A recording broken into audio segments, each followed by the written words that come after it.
trying to find a quiet place to shoot your video while your husband is having a conference call in the office and your daughter is watching YouTube videos on the basement TV, it's not easy. When I never felt bad, come on, yeah. So yesterday, our government announced that there will be no school until May 1st, and two things were made abundantly clear. First of all, there are no ministry exams, and for June, that is, no ministry exams for June. And second of all, resources will be made available online for students because the Minister of Education strongly feels that parents should not become teachers and houses, homes should not become schools. I get it. I've got stuff to say about that. Now, first of all, let me dispel the myth or the idea that students are having a grand old time and they're enjoying this time off. Let's be clear. I'm sure there's like a lot of kids out there who are doing their fair share of social distancing by logging in as many fortnight hours as possible. But for many students, school is a safe space, a haven, a structured environment when it doesn't exist in their home life. When that semblance of stability is taken away, they crumble, and that needs to be understood. And I would love to say that it's a minority, but unfortunately, even what we perceive as stable kids need that stability that is offered by school. In that same train of thought, a lot of adults need that stability too. There are a lot of teachers out there who need that regular routine, that stability. They're just like students.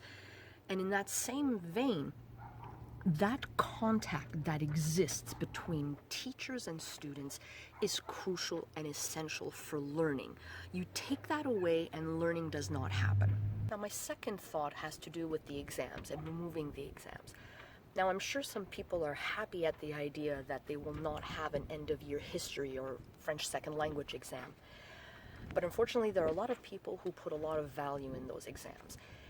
Now, I don't want to start a tirade about the place and the usefulness or not of standardized assessments. There are many studies that have shown that maybe standardized assessments is actually a detriment to learning. It has to be used carefully and thoughtfully and purposefully, but unfortunately there are too many students who put their entire worth, their entire value as a student and their learning and their achievement in that single exam, which makes me wonder how much motivation will be left knowing that there is no exam. Now, that doesn't mean that there wouldn't be any in-house exams, but that has yet to be determined. But a lot of students only see the value of learning with that final exam. I'm just thinking out loud. What will happen to students' motivation once you've taken away that exam?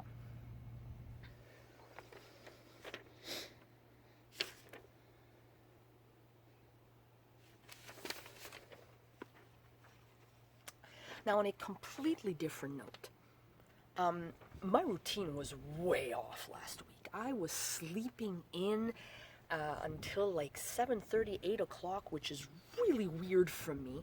So I'm trying my best to get back into some semblance of a routine.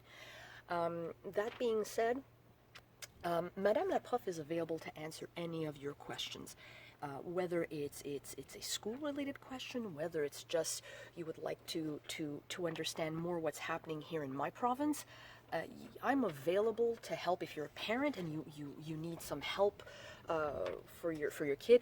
I mean, I'm not going to be teaching, but if you need a hand, if you need ideas, if you want some quick tips, please send me an email. Respond online. Find me on Instagram, Madame la Prof, and I'll be more than happy to help you. We're going to get through this together. Have a great day, Internet.